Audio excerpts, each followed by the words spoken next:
И еще раз хочу сказать, нет никакого оправдания ни спикеру, ни в первую очередь главе государства, под давлением которого вот этот вопрос в столь срочном режиме принимался. Вы помните, что сессию то назначали до 28-е, потом на 27-е. И какая-то шла игра непонятная. Потом 27-го сессия должна была начаться в 11:00. Сессию экстренную созвали в 6 часов утра.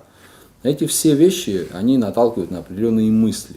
Конечно, хочется думать самое хорошее про наших коллег, но, к сожалению, определенные подозрения, какие-то мысли возникают. Да, там среди депутатов, которые голосовали за эти поправки в законы, я уверен, что есть люди, которые искренне считают, что это вот они таким образом защитили Абхазию, защитили какая-то часть депутатов искренне так думала. Но я вчера, общаясь с многими депутатами и представителями власти, увидел такое ярко выраженное намерение при любых обстоятельствах провести этот вопрос в крайне сжатый срок. Еще раз повторю, ни один человек мне не смог ответить, почему, в чем такая срочность.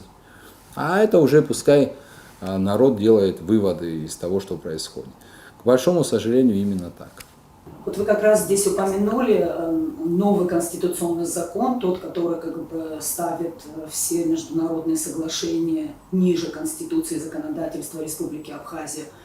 Его не было ранее, это я так понимаю, тот самый закон, написанный на коленке, за полчаса. Но что это за документ, что он нам дает? Понимаете, еще раз говорю, эти же нормативные акты можно было проработать заранее, за 2 недели, за 3 недели, за месяц. Кто это мешал сделать? То есть пока люди туда не пришли, пока там какой-то не получился такое напряжение, работать над этим никто даже не собирался. На самом деле принятие этого закона это плюс. Но вот тут возникает теперь коллизия. Вот я задаю вопрос юристам. В законе о международных договорах появилась такая норма, что ни один ратифицированный международный договор не может быть выше Конституции и конституционных законов. Правильно? В соглашении написано, что юрисдикция не принадлежит Республике Абхазия. Соглашение о госдаче Пицунды. А у нас в Конституции написано, что территория Республики Абхазия неделима. Суверенитет распространяется на всю территорию. Суверенитет включает в себя в первую часть юрисдикцию. То есть наши законы по Конституции действуют на территории всей республики. Соответственно, если брать эту норму за основу, получается, что по той норме, которую мы приняли, юрисдикция Республики Абхазия на этой территории теперь сохраняется.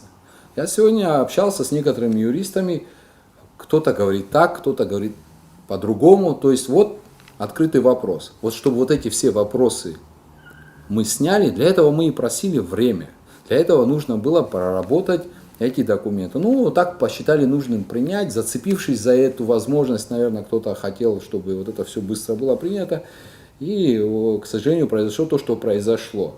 Я бы хотел сказать, что падать духом нельзя.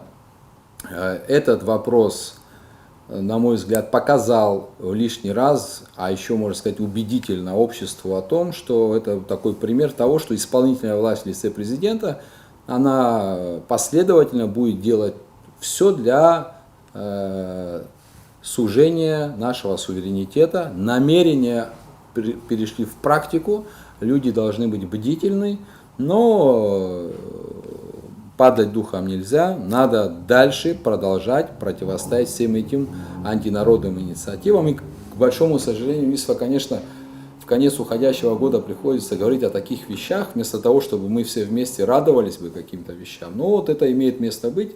Падать духом нельзя. Впереди Новый год, новогодние праздники. Я всех поздравляю с наступающим Новым годом. В каждую семью желаю благополучия, чтобы все были здоровы, радовались. Это семейный теплый праздник.